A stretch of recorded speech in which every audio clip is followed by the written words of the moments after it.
Hey everyone, it's Gary House, Cooking Everything Outdoors show. Today I'm going to show you how to grill the perfect steak on the Camp Chef Big Gas Grill, or any grill. Kid you not.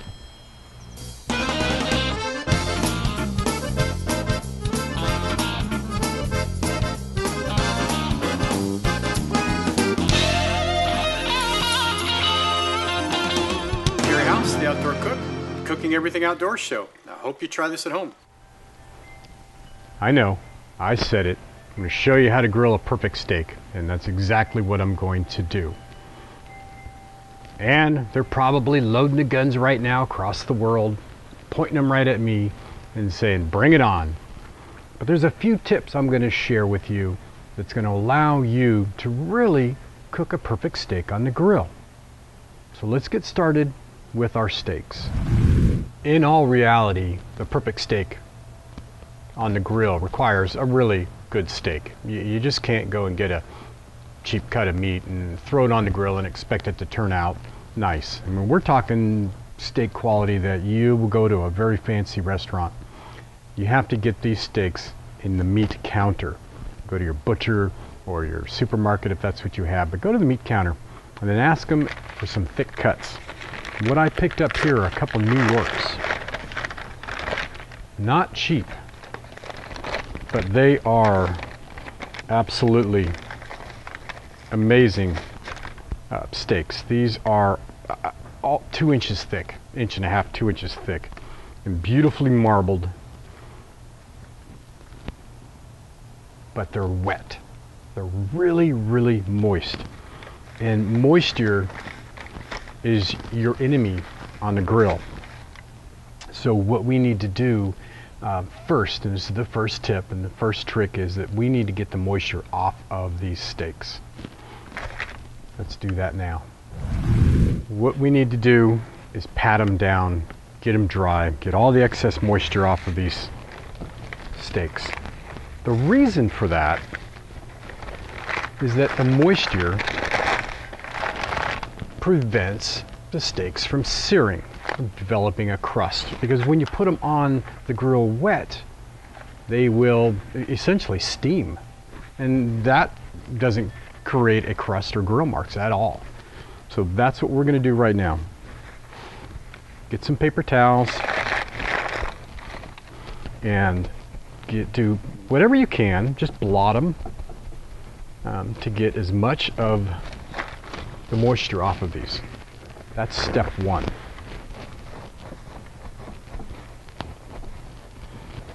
And you can see there's a big difference now. They're still beautiful steaks, but they are not wet steaks.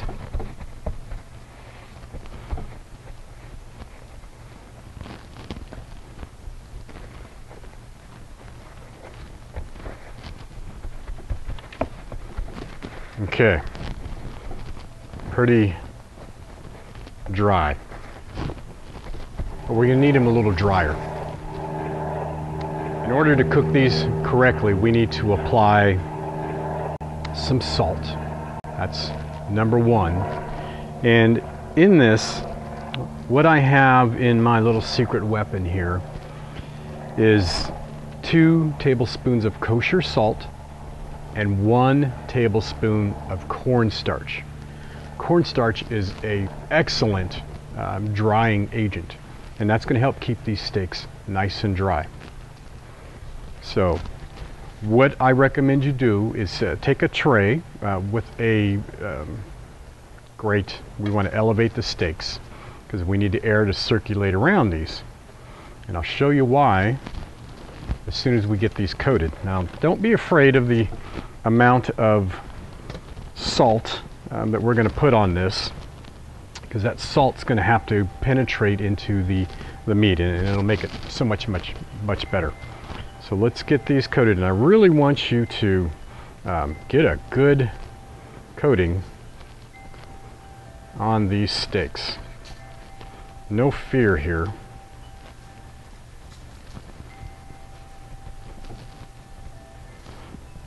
All around, all sides, and the edges. Finish that. I'll be right back. We now have our New York steaks completely coated with the kosher salt and cornstarch rub. What we need to do now is reduce the temperature of the steaks. And what I'm going to do is I'm going to put them in the ice chest for 30 minutes. And put them in your freezer for 30 minutes. And the reason I want to do that is because when we grill these, we want to slow down the cooking process. I want the outside seared nice and crisp and crunchy, beautiful sear on it. But the inside we want juicy and tender, so we need to slow down that cooking process.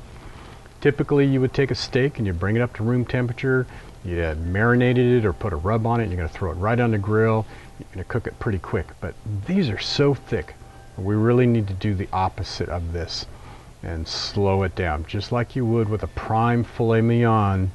You're going to sear it on both sides and then you put it in the oven to bring it to temp.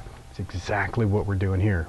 So tip number 3, freeze it 30 minutes. So while those steaks are in the ice box chilling for 30 minutes, kind of want to time your grill ignition time. And a small grill box like this on the Camp Chef is going to take about 10 minutes to preheat. And we really must preheat the grill. If we don't get those grates the same temperature as the box, we're not going to get that sear that we're looking for.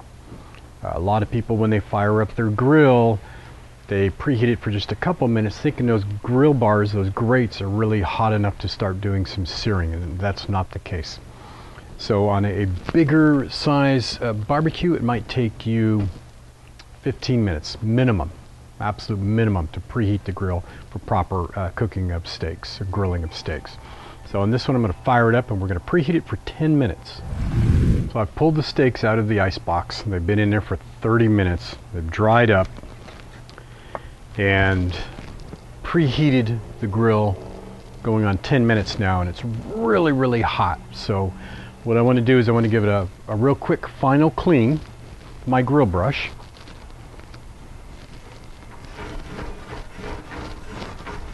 Let's get any last minute chunks off of there. Now, whoops. The spring for my thermometer just popped off. Okay. So, almost all grillers will tell you to oil the food and not the grate. And 9 out of 10 times I agree 100%. You should oil your food. But in this case, I went through a lot of trouble drying these steaks out, so I don't want to apply the oil to them. I am going to apply some pepper and a nice little dousing of it.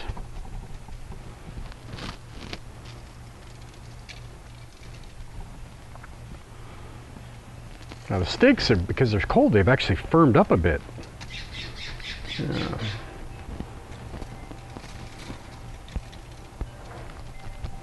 We'll just press that on there quickly. I'm going to give these a cover up. Now I want to oil my grate, okay? And you've seen this before. Nothing new. Fold up your towel, get it in a pair of tongs, and we're talking super hot in there, so you really don't want to get close to it. We're going to do this relatively quick because we're applying this oil to the grate. It's going to burn off really fast. So pick your spots where you're going to put your steaks. Get them oiled up real quick.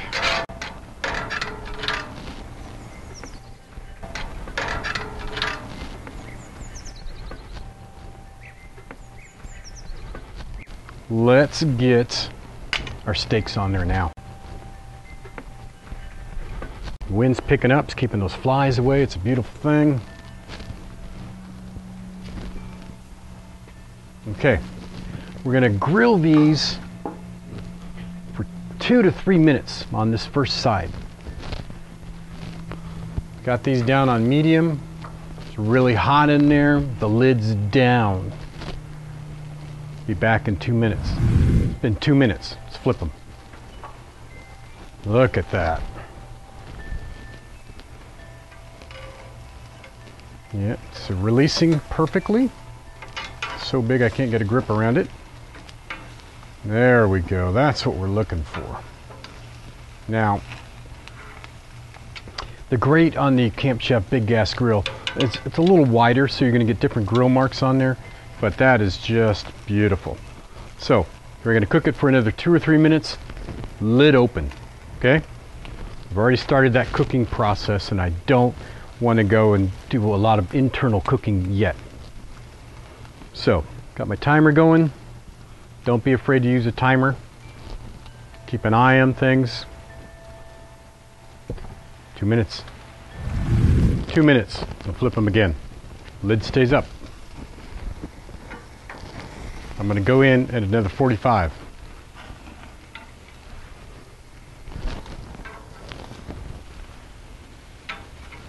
Look at that.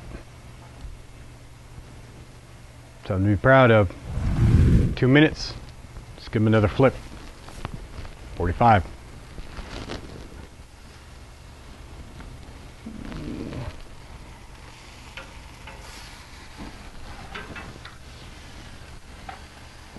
Oh, went the wrong way.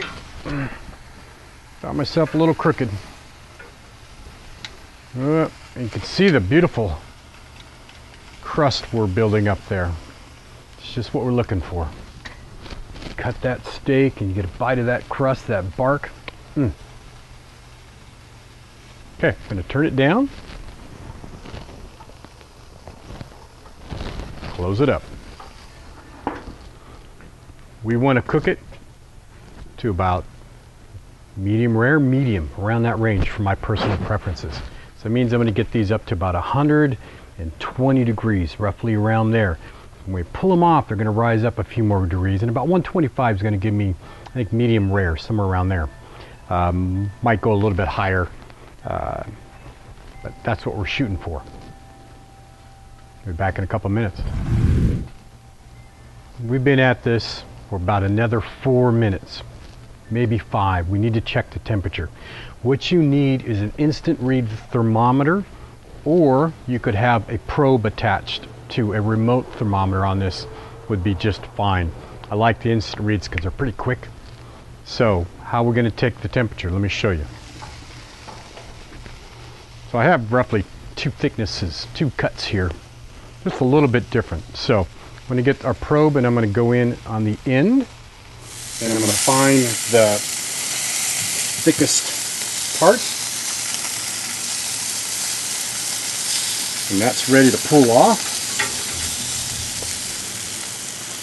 Let that set. And we'll check this one real quick.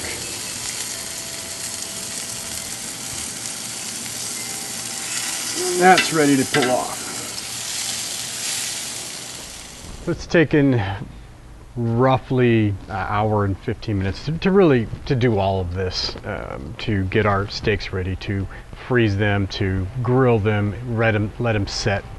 What you didn't see me do was make the chimichurri sauce from scratch that I'm going to apply to our steak. But before we get to that point, let's give this a slice and see how we did. Now, I know some of you are big dogs and you would sit down and eat a full pound New York, but I'm not gonna. And what I want to do is give this a nice slice here and see how we did, kind of against the grain. The grains should be running that way. Nice sharp knife, and take a look at our piece de resistance. Nice medium rare there, it looks like. Those juices just oozing out of that. I hope you can see that.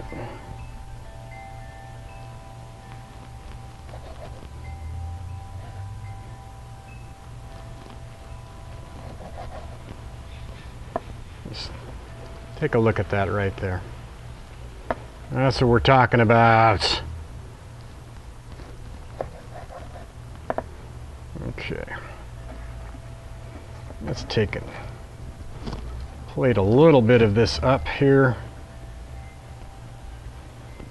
so that you can see what we've got going on.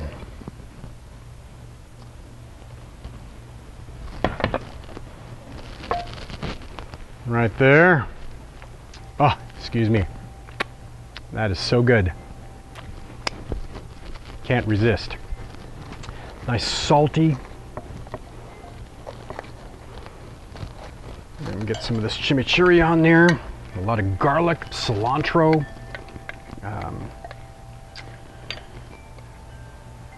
What else do I have in there? I have parsley.